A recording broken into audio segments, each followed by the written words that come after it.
오늘 본문은 이제 요한복음 12장 이제 12절로부터 30절 말씀을 통해서 나를 따르라라는 주제로 말씀을 나누겠습니다. 오늘 본문 12절은 이렇게 시작해요. 그 이튿날에는 명절에 온 큰 무리가 예수님께서 예루살렘에 오신다는 것을 듣고라고 이렇게 시작을 합니다. 이제 그 이튿날이라는 이것은 1절에 그 다음 날을 말하는데요. 1절을 보면 유월절 엿새 전, 이제 유월절 마지막 예수님에게 있어서 마지막 유월절 엿새 전에 1절이 시작하면서 오늘은 그 이튿날 이제 다섯째 전이죠. 그래서 이렇게 지금 예수님께서 예루살렘에 입성을 하십니다. 입성을 하시는데요.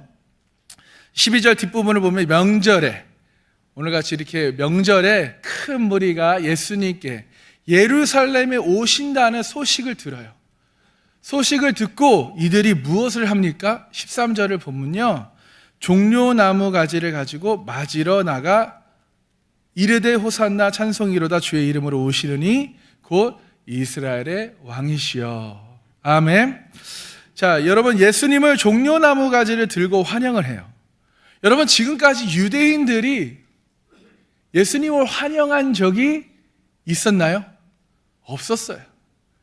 그런데 예수님에게 어떻게 보면 마지막 유월절 상황에 사람들이 지금 환영하려고 다 나와요. 그리고 예수님이 입성하시자마자 종려나무 가지를 들고 호산나 찬송하리로다 주의 이름으로 오시느니 그 다음에 곧 이스라엘의 왕이여 라고 막 환영을 해요. 자, 여기서 종려나무라는 것은 여러분 우리가 제주도에 가면 이제 자주 볼 수 있는 그런 그 길다란 나무에 이렇게 이파리가 큰 나무 있죠. 이제 팜트리라고 하는데 그 종려나무 가지를 들고 이렇게 흔들어요. 이 나무가 상징하는 것은 바로 승리라는 것인데요.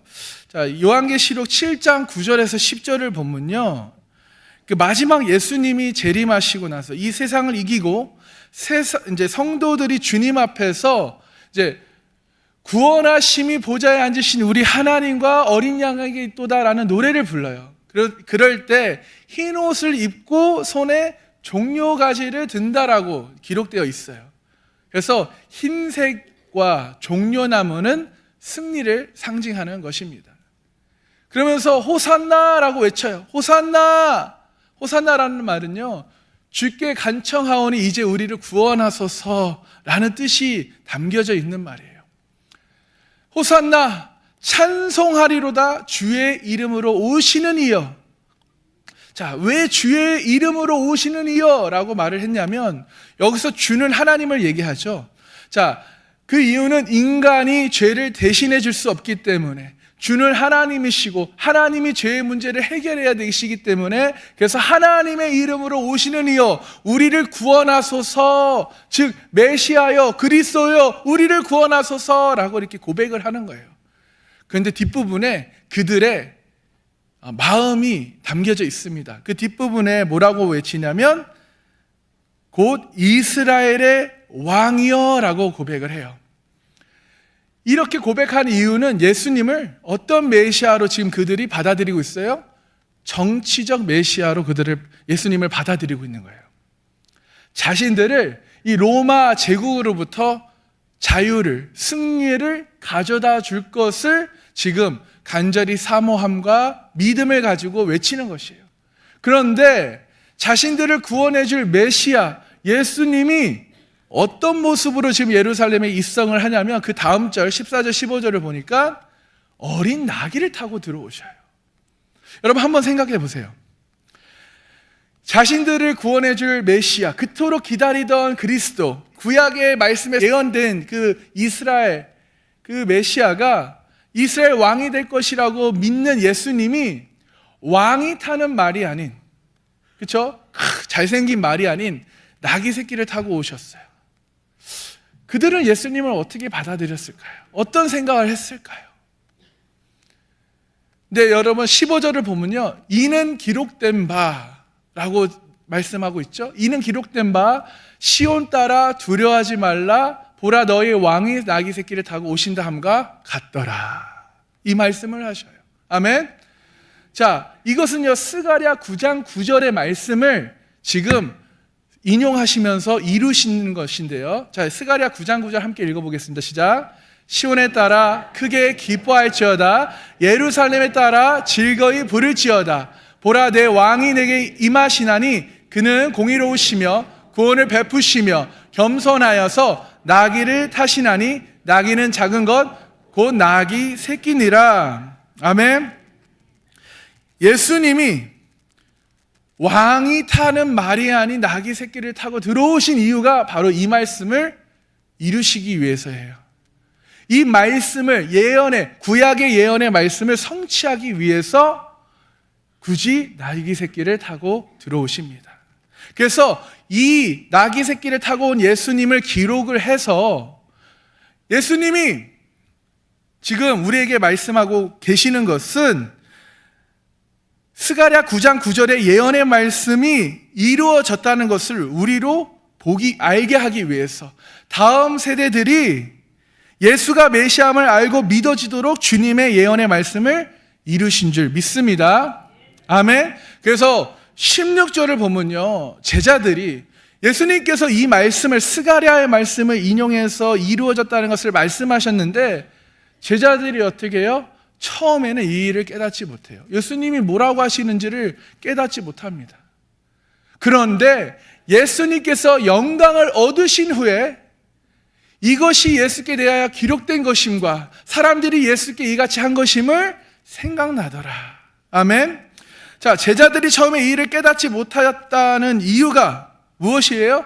예수님께서 영광을 받지 못하였기 때문에 얻으신 후에야 깨달았어요. 이 말은 예수님께서 영광을 얻으신 후에라는 말은 예수님께서 십자가에서 죽으시고 3일 후에 부활하시고 그리고 하늘로 승천하셔서 하나님 보좌 우편에 앉으신 후에 우리에게 약속하신, 제자들에게 약속하신 보혜사 성령님을 보낸 후에야, 그 제자들이 받고 난 후에야 이 말씀이 깨달아졌다. 할렐루야.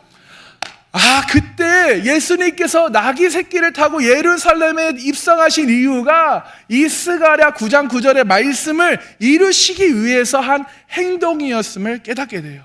언제요? 성령님을 받고 난 후에. 여러분, 저와 여러분들에게도 성령이 충만히 부어지기를 주님의 이름으로 축복합니다. 그래야 하나님의 말씀이 깨달아지는 거예요. 여러분, 요한복음 14장 26절에 이렇게 말씀하십니다. 보혜사 곧 아버지께서 내 이름으로 보내실 성령, 그가 너에게 모든 것을 가르치고 내가 너에게 말한 모든 것을 생각나게 하리라. 아멘.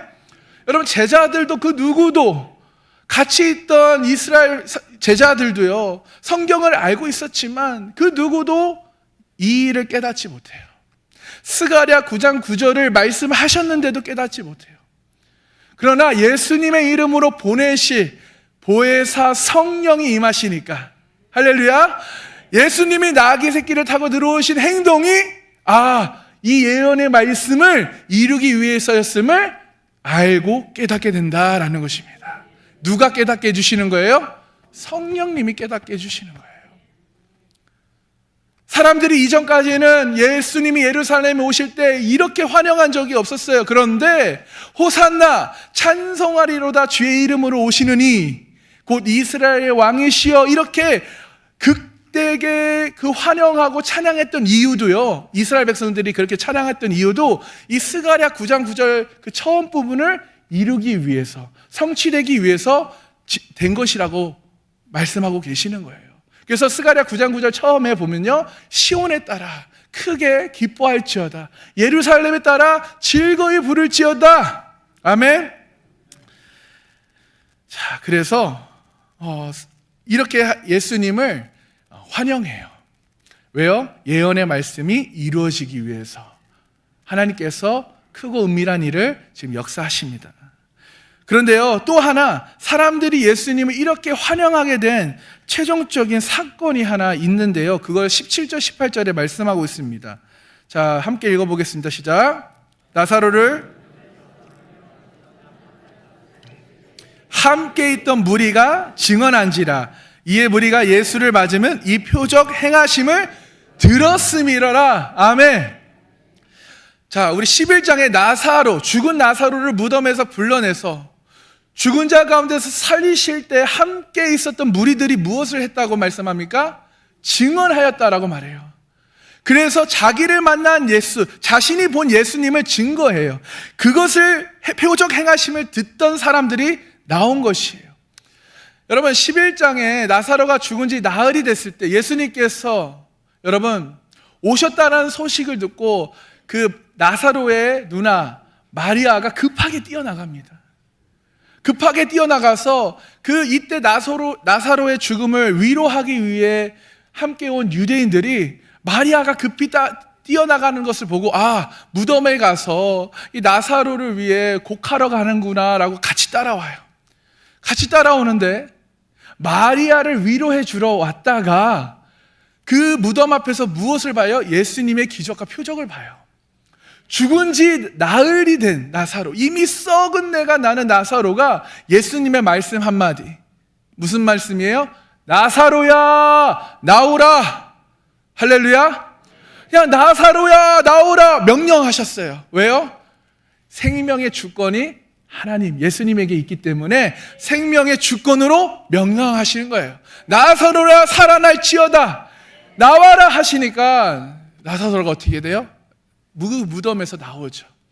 이 유대인들이요, 이 사건을 보고 이제 11장 37절을 보면요, 예수님을 보고 그중 어떤 이는 말하되 맹인의 눈을 뜬 이 예수라는 사람이 이 나사로를 죽지 않게 할 수 없었더냐, 약간 비꼬는 듯이 얘기하죠. 그런데 이 맹인을 뜨게 한 사람인데, 메시아의 고유 사역을 한 분인데 나사로도 죽지 않게 할 수 없느냐, 이 말을 한 사람들이요, 메시아 같은데 긴가민가 했던 사람들이요, 나사로 그 죽은 자를 일으킨 그 사건을 보고요 어떻게 됐냐요?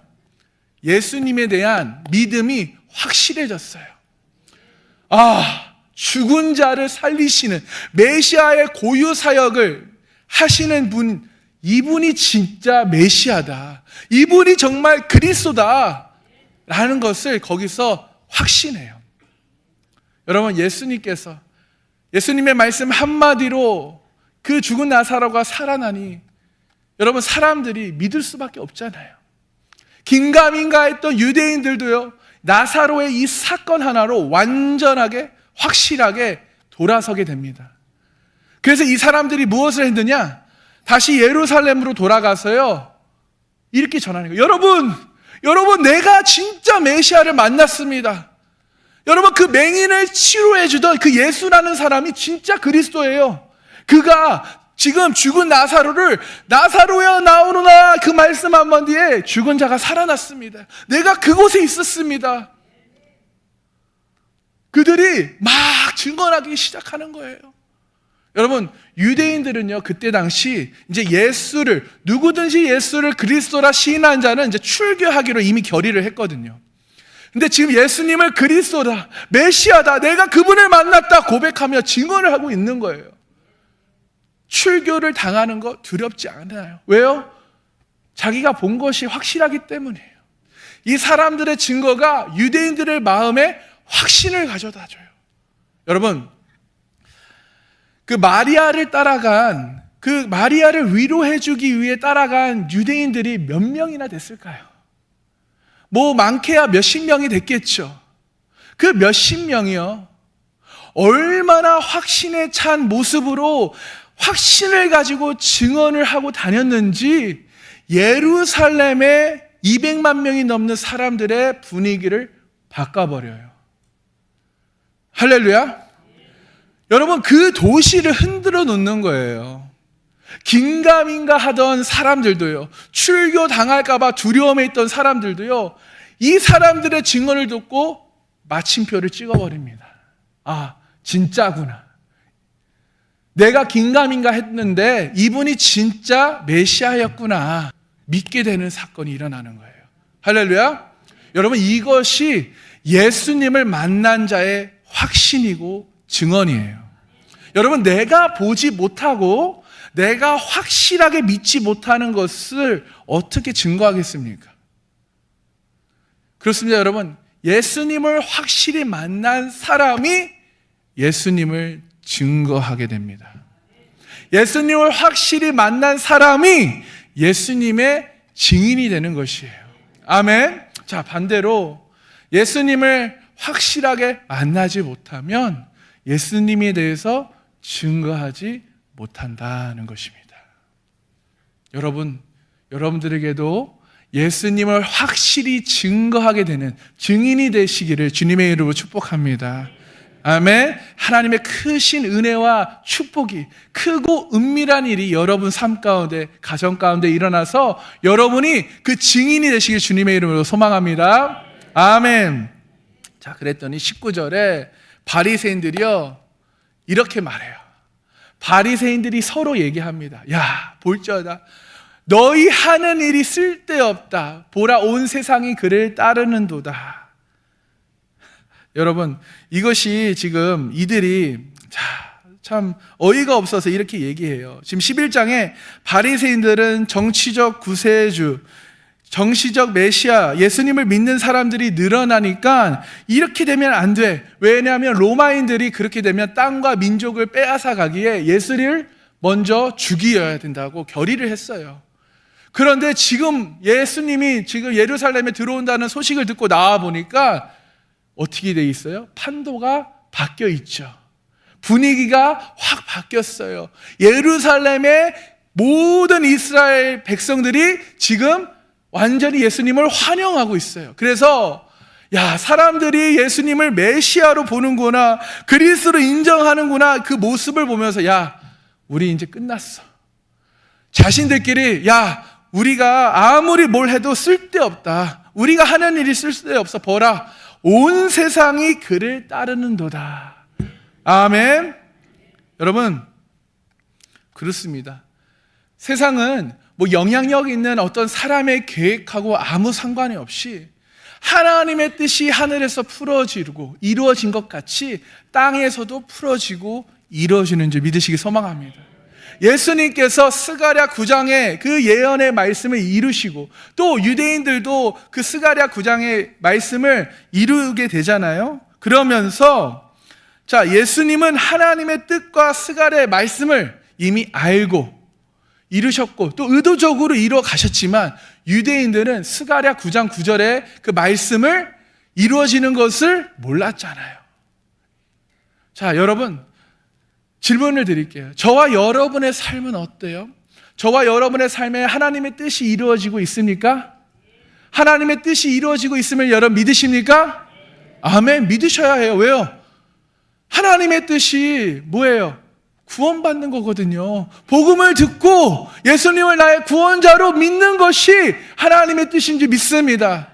그래서 하나님의 뜻이 우리의 삶 가운데 이루어지고 있는 거예요. 아직 진행형이에요. 우리를 통해서도 여러분, 우리의 가족이, 우리의 친지들이, 우리의 이웃이, 친구들이 또 복음을 듣고 구원을 받아야 되는 것입니다. 아멘.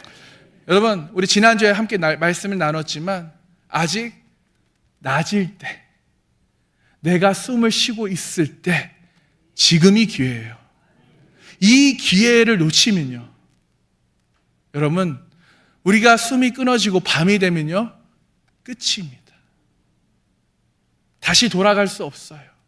후회해도 늦어요. 끝납니다. 우리의 인생은 그저 나그네 인생이에요.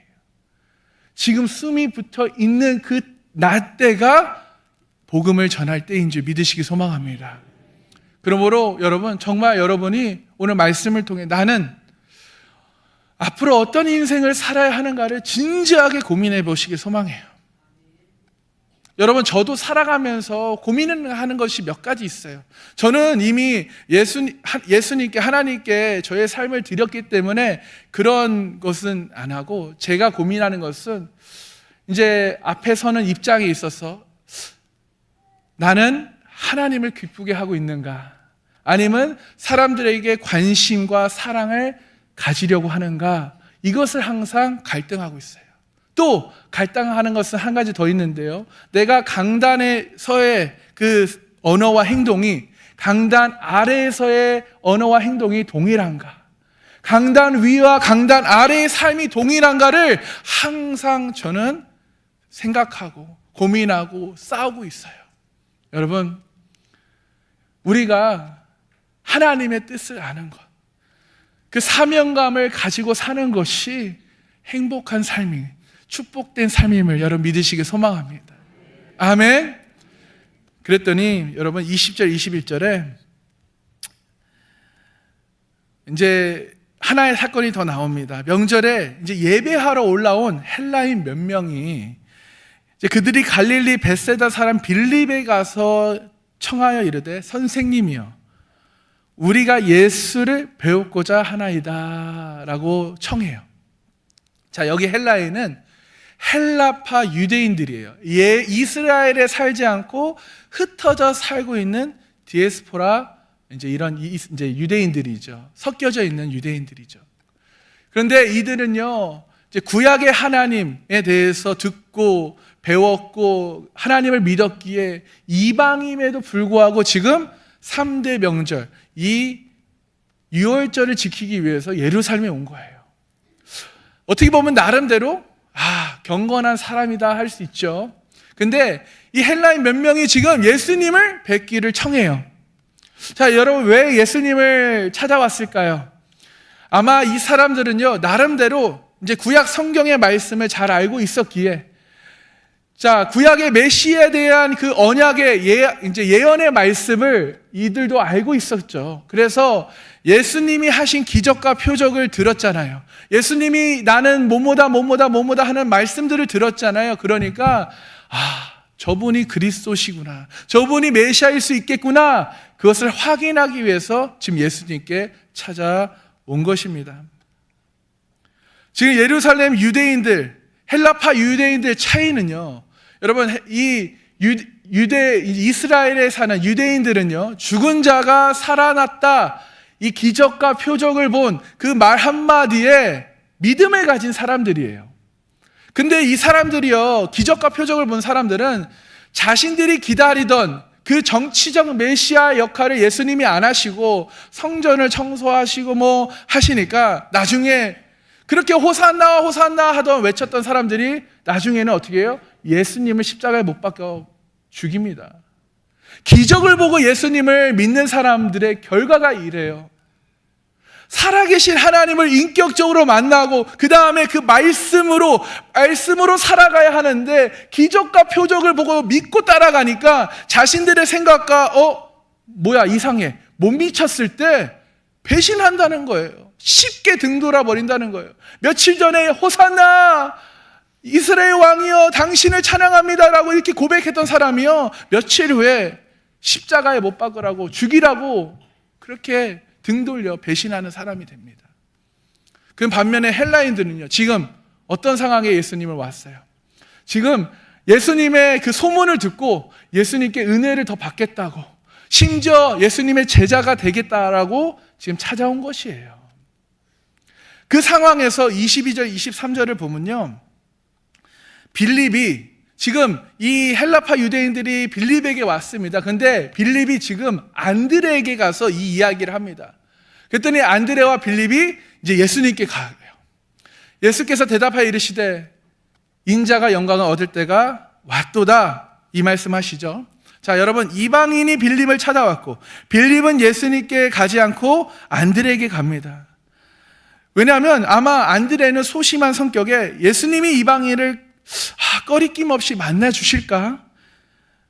유월절 이방인하고 접촉하면 부정하기에 어떻게 해야 될까 고민하다가 이제 안드레한테 갔는데 안드레는 좀 화끈한 성격이었어요. 그래서 일단 가자, 예수님께 가자. 그래서 안드레와 빌립이 예수님께 간다라고 지금 빌립이 이제 후자로 바뀌죠.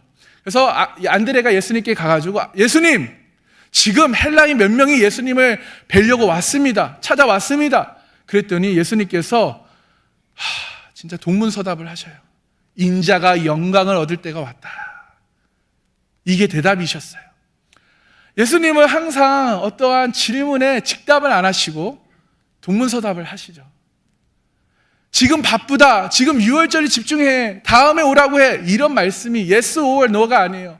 이방인이 예수님을 만나러 왔는데 예수님은 인자가 영광을 얻을 때가 왔다, 이렇게 이야기를 하셔요. 자, 왜 그렇게 얘기하셨을까요? 여러분, 예수님께서 이 땅에 뭐하러 오셨죠? 죄인을 구원하러 오신 줄 믿습니다. 십자가에서 대속제물로 죽기 위해서 오셨어요. 그 다음에 예수님의 전도 대상은 하나님께서 한계를 그어 놓으셨어요.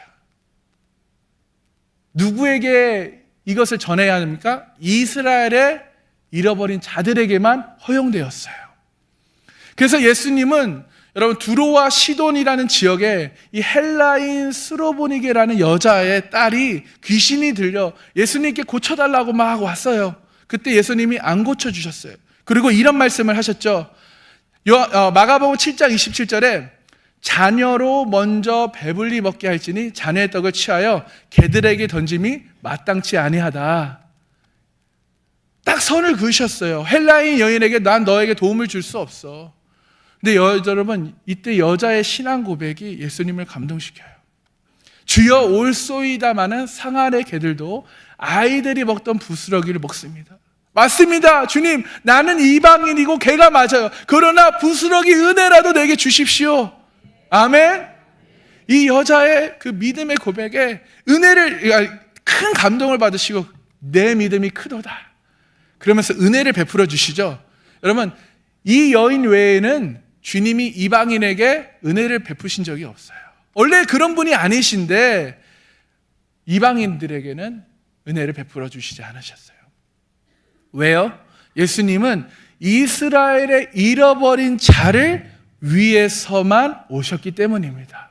그럼 이방인들은 어떻게 해요? 이방인들에게는 그들에게 복음은 예수님이 십자가에 못 박혀 죽으시고 부활하셔 승천하신 다음에 그 영광을 얻으신 후에 성령을 예수님의 제자들에게 부어주면 하나님의 말씀에 거하는 자들에게 성령이 부어주면 성령을 받은 제자들이 사도행전 이방인을 향해 나아가는 이 구속 역사를 펼칠 것을 이미 계획하고 계셨기에 지금 이방인이 예수님의 제자가 되려고 찾아온 것을 보시고 야, 이제 인자가 영광을 얻을 때가 왔구나라는 것을 말씀하신 거예요. 그래서 지금 내가 이제 죽으면 아까 이야기한 것처럼 성령이 부어져서 그 말씀을 깨달아지고 권능이 오면 그 제자가 권능을 가지고 증인이 되는 삶을 살 것이다. 그래서 이방인 너희들의 몫은 내가 아니라 이들의 것이다. 아멘. 그러시면서 24절에 이야기를 하시는 거예요.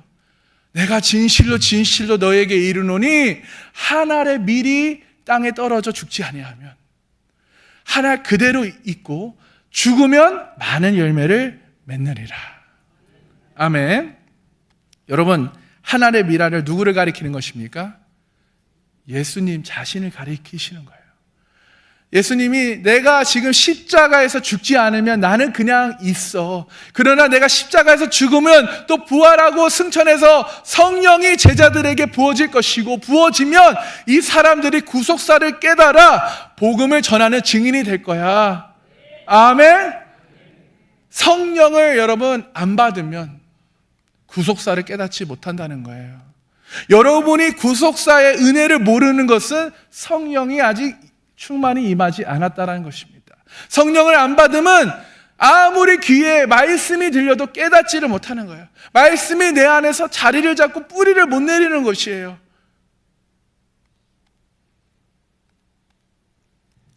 여러분, 그런데 성령을 받으면 보혜사 성령님을 약속해 주신 그 보혜사 성령님을 내가 예수님을 구원자로 믿고 성령님을 받으면 그 말씀이 내 안에 들려왔던 그 말씀이 이 안에서 머물게 되고 심겨지고 뿌리를 내리고 열매를 맺게 된다는 거예요. 그래서 그 성령을 받은 사람이 깨달음과 그 말씀의 권능을 받아 성령의 권능을 받아 증인이 된다는 것입니다. 그래서 한 알의 밀알이 땅에 떨어져 죽지 않으면 그대로 있고 죽으면 많은 열매를 맺느리라. 내가 죽으면, 예수님이 죽으면 죄의 문제를 해결하시기 때문에 그래서 나를 믿는 자는 이 성령을 받을 자격이 있는 거고 성령이 임하면 말씀을 깨달아 복음을 전해서 이 구속사를 풀어간다는 것이에요. 아멘. 여러분, 이것이 예수님이 가지고 있던 사명감입니다. 나는 죽으러 왔어. 나는 이 땅에 이방인을 만나서 그 사람 한 명도 제자를 삼으려고 온 것이 아니야. 나는 이스라엘의 잃어버린 자에게 복음을 전하고 나머지 이 사람들이 이방인들에게 복음을 전할 거야. 이것은 제자들의 몫이야 라고 넘긴 것이에요. 여러분, 우리들도 그 제자들의 몫으로, 자신들의 몫으로 가져 복음을 전해 주었기 때문에 그 복음을 듣고 믿게 된 줄 믿습니다. 그래서 성령을 받은 사람인 줄 믿습니다. 할렐루야. 그러므로 예수님을 믿는 우리에게 무엇이 있어요? 우리에게는 복음을 전해야 하는 몫이 있는 거예요. 사명감을 가져야 된다는 것입니다. 아멘. 자, 복음을 전해야 하는 몫과 사명감을 깨닫는 자에게 예수님께서 이렇게 말씀하십니다. 25절을 보면요, 함께 읽어볼까요? 시작. 이 세상에서 자기의 생명을 미워하는 자는 영생하도록 보존하리라.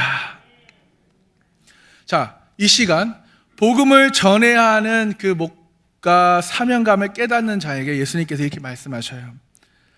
자기의 생명을 사랑하는 자는 잃어버릴 것이고 이 세상에서 자기의 생명을 미워하는 자는 영생하도록 보존하리라. 아멘. 여기서 말하는 자기의 생명은요, 자신의 삶이에요. 자신의 삶이고 자신의 꿈이고 자신의 가정이고 뭐 비전이고 계획이고 이 모든 것이 포함된 것이에요.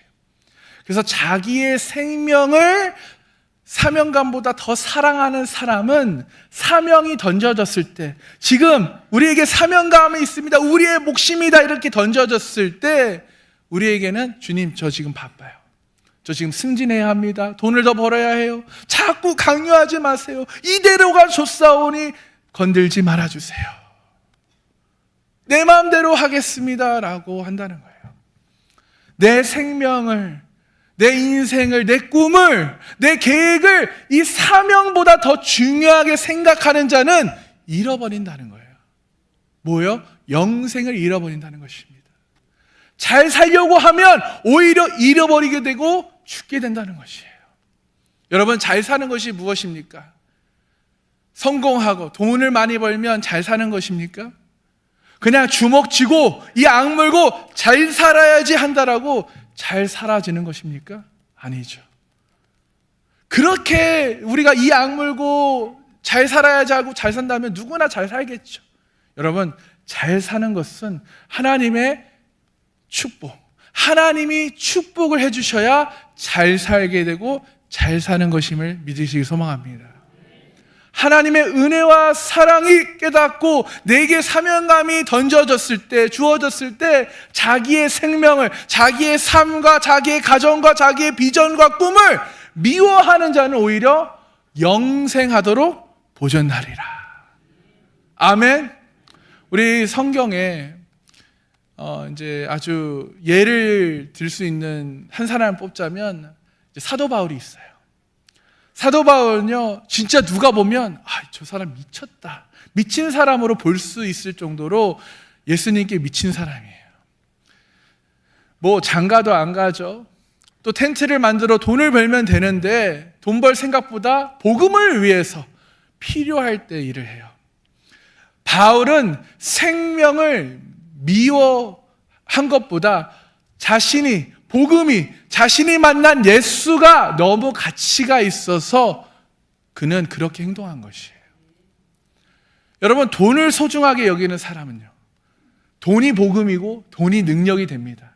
그런 사람들은 돈의 노예가 돼서 돈에 자기 생명을 걸고 살게 돼요. 그게 잘 살고 성공이라고 착각하며 산다는 거예요. 그러면서 사명을 위해 생명을 미워하는 자들을 미쳤다라고 합니다. 돈 때문에 사는 사람들은요, 복음을 위해 사는 사람들이 미련하다고 생각해요. 뭐 교회 가면 돈이 나오냐 떡이 나오냐 이해가 되지 않는 거예요. 그러나 예수님께서 뭐라고 말씀하시나요? 이 세상에서 자기의 생명을 미워하는 자는 영생하도록 보존하리라. 아멘. 왜 영생하도록 보존하십니까? 이런 사람이 하나님이 보시기에 너무 귀하기 때문이에요. 이런 사람이 별로 없다라는 거예요, 여러분. 자기 생명을 미워하는 사람이 별로 없다라는 거예요. 자기의 사명보다 자신의 생명을 더 사랑하는 사람이 많다라는 것이죠. 여러분, 이런 사람이 생명을 미워하고 사명감 때문에 생명을 미워하는 사람들이 하루아침에 만들어질까요? 어제 믿었다고 오늘 이런 사람이 될 수 있어요? 성경을 많이 읽었다라고 헌금을 많이 했다고 이렇게 되나요? 아니요. 그렇게 되지 않습니다.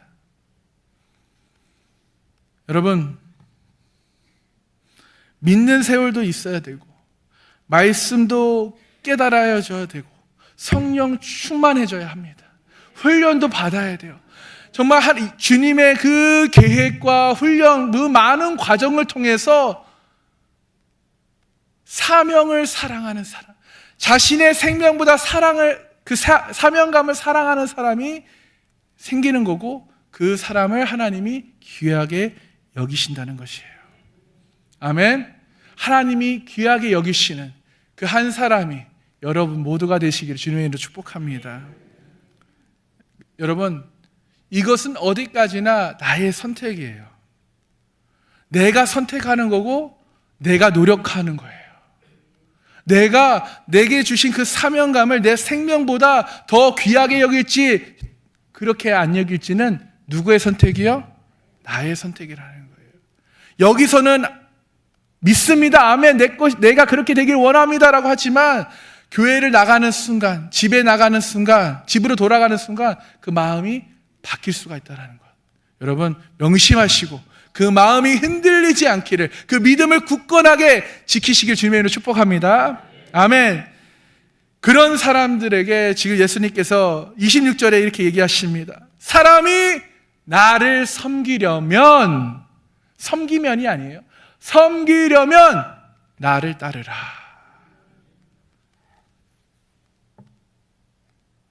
여러분, 바울이 왜 자신의 삶을 미워하는 사람처럼 보이는 줄 아십니까? 그 이유는 바울이 예수님을 따라갔거든요. 바울이 미련한 사람처럼 보이는 것이고 예수님에 미친 사람 보이는 이유가 예수님을 따라갔기 때문이에요. 그래서 사람이 나를 섬기면 아니고 섬기려면, 따라오려면 두 가지의 복을 받습니다. 첫 번째는 나 있는 곳에 나를 섬기는 자도 거기 있을 것이다. 이 말을 다르게 무엇이냐면 믿음으로 구원을 받는다는 것이에요. 두 번째는 나를 섬기면 내 아버지께서 그를 귀히 여기시리라. 아멘. 이 귀하다는 말이 여러분 존귀하다는 말인데요, 헬라어의 뜻은 가격을 매긴다는 뜻이에요. 아버지께서 그 사람의 일을 보고 하는 것을 보고 그 사람의 가치를 매긴다는 거예요.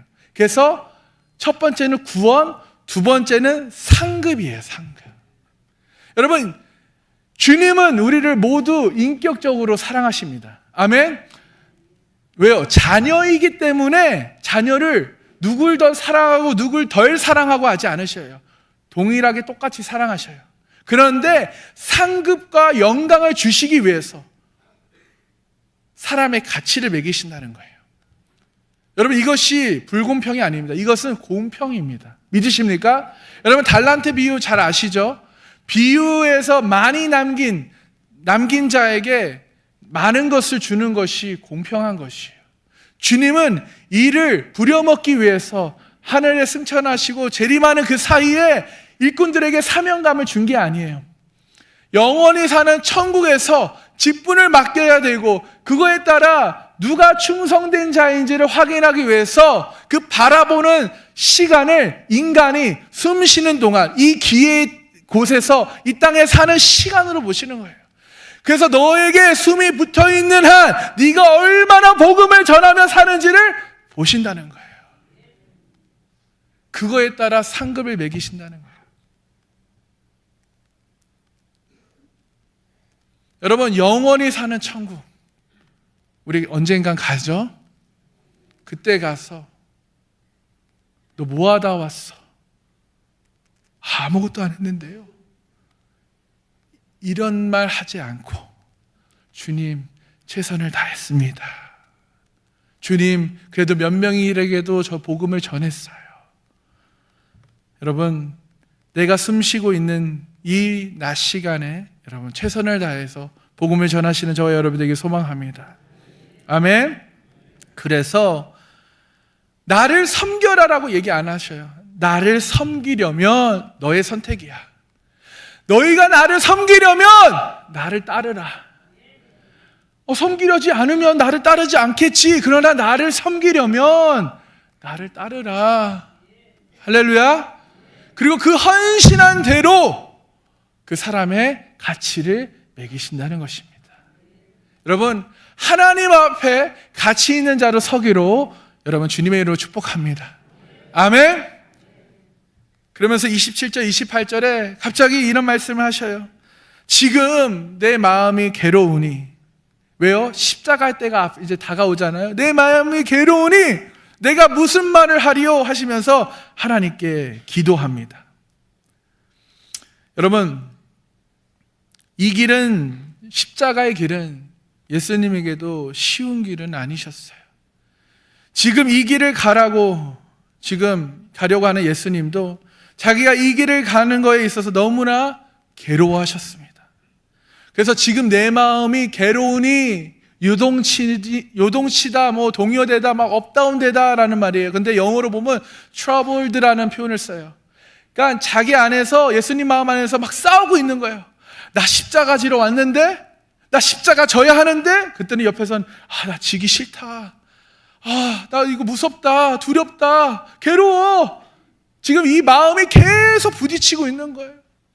그런데 예수님은 이것을 인간적으로 불평불만 원망하지 않으셔요. 아무 말씀, 무슨 말을 하리요 하면서 하나님께 기도합니다. 주여 나를 구원하여 이때를 면하게 하여 주시옵소서. 그러나 내가 이를 위하여 이때에 왔나이다 라고 기도해요. 하나님, 나 십자가 안 지게 건져주세요 라고 주님의 첫 기도예요. 그런데 그 뒤에 싸우면서, 그러나 내가 이를 위하여 이때에 왔으니 주님, 나는 죽으러 왔습니다. 그래서 때가 참에 주여 이 일을 주님께서 하시옵소서 라고 기도를 합니다. 여러분, 저와 여러분도 그냥 태어난 게 아니에요. 하나님이 이때, 이 시기에 이 일을 위해서 보내신 자들임을 여러분 믿으십니까? 저는 믿습니다. 저는 그냥 우리 아버지, 어머니 사이에서 태어난 게 아니라고 저는 믿어요. 하나님이 나를 선택하셨고 나에게 하나님의 사명감을 주어주셨고 그 사명감을 가지고 저는 태어났다고 저는 믿습니다. 여러분도 그 사명감을, 그 몫을 가지고 태어난 줄 믿으십니까? 그러기에 여러분은 복음을 듣고 예수님을 나의 구원자로 영접하시고 이 자리에 예배하러 나오신 줄 믿습니다. 그러므로 우리에게 그 몫과 사명감을 여러분 우리가 다해야 해요. 그래서 여러분, 하나님은 28절 아버지여, 아버지의 이름을 영광스럽게 하옵소서. 아멘. 여러분, 우리도 이렇게 고백하기 원해요. 하나님, 내 뜻대로, 내가 원하는 대로 하지 않고 아버지의 뜻대로 아버지의 이름을 영광스럽게 하옵소서. 내 삶을 주님 받아 주시옵소서 라고 기도하시는 저와 여러분에게 소망합니다. 그랬더니 하늘에서 소리가 나요. 내가 이미 영광스럽게 하였고 또다시 영광스럽게 하리라. 아멘. 여러분, 예수님은 자신의 삶이 없으셨어요. 모든 것을 하나님과 의논하셨습니다. 여러분, 두 마음이 싸우는데 결론은 뭐냐? 아버지, 나를 구원하여 이때를 면하게 해주시옵소서라고 기도하지만 결국 이때를 위해 하나님의 이름을 영광스럽게 하옵소서라고 기도하시죠. 자, 여러분, 예수님은 모든 것을 하나님과 논의하시고 하나님께 말씀하신 대로 순종하면서 죽기까지 순종하며 사셨어요. 그래서 하나님 아버지는 이미 아들 예수님에게 이미 나는 영광을 받았다. 그리고 또다시 너가 십자가를 통해 내가 영광을 받을 것이다 라고 말씀하신 것입니다. 아멘. 여러분들에게 여러분을 통하여 하나님께서 영광 받으실 것은 무엇입니까? 여러분은 어떤 것을 통해 하나님께 영광 돌리기를 원하십니까? 한번 생각해 보시고, 여러분, 우리가 할 수 있는 거는 그저 복음을 전하는 것뿐이에요. 우리에게 뭐 능력이 있습니까? 우리에게 뭐가 있습니까? 우리는 예수 그리스도의 그 이름의 권세, 능력과 그 복음을, 말씀의 그 권세와 능력을 전하는 것뿐입니다. 아멘. 자, 그랬더니 29절 30절에 이제 곁에 이제 이 말을 들은 많은 무리들이, 어떤 사람은 이 음성을 들으면서 우레나 번개로, 우레가 쳤다 이렇게 얘기하고요, 어떤 사람은 천사가 말했다 이렇게 얘기하죠. 그래서 지금 예수님을 위로하려고, 격려하시려고 하나님이 이렇게 말씀하셨구나라고 생각할 수 있습니다. 그런데 그런 생각을 하기도 전에 예수님께서 이렇게 말씀하십니다. 30절에 예수께서 대답하여 이르시되, 함께 읽어볼까요? 시작. 이 소리가 난 것은 나를 위한 것이 아니요 너희를 위한 것이라. 아멘. 누구를 위한 것이라고요? 너희를 위한 것이다. 제자들을 위한 것이다 라는 거예요. 우리 옆 사람에게 이렇게 얘기해 볼까요? 나를 위한 것이었어요. 당신을 위함인 줄 믿으십니까? 오늘 말씀이 당신을 위한 것임을 믿으시기 바랍니다. 아멘. 여러분, 우리가 이 인생 두 번 사는 게 아니잖아요. 한 번 사는 인생이에요. 우리에게는 여러분이 알든 우리가 모르든 하나님의 계획하심이 있어요. 잘 사는 것은요, 하나님의 계획하심 속에 정한 대로 깨달아서 정한 길대로 가는 것이 잘 사는 길이에요. 아무 갈등 없이 내가 원하는 대로 가는 길이 잘 사는 길이 아니에요. 돈을 많이 벌고 뭐 권세를 가진 것이 잘 사는 길이 아니라는 것이에요. 정말 죽을 것 같고 내가 뭐 하나 싶고 포기하고 싶지만 그 길이 맞는 길이라는 거예요. 여러분, 가고 있는 분들에게는 더 격려가 되기를 축복합니다. 아직 가지 않는 분들에게는 여러분, 이 말씀을 통해 십자가의 길, 예수님을 따르는 길로 가시기를 주님의 이름으로 축복합니다. 아멘. 여러분, 예수님을 따라가는 게, 우리는 그저 주님을 따라가면 되는 줄 믿습니다. 그 길은 주님 안에 거하면 되는 길이에요. 오늘 말씀을 통해 우리 모두가 사도 바울처럼 예수님을 따르는 제자가 되길 소망합니다. 예수님께 미친 사람이 되어 내가 만난 예수를 전하시는 그런 성령 충만한 복된 성도님 되시길 주님의 이름으로 축복합니다.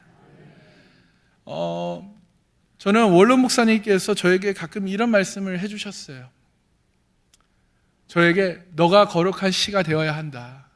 목사가 한 씨앗이 돼서 희생하면 하나님께서 거룩한 역사를 목사 한 사람의 희생을 통해서 이루신다.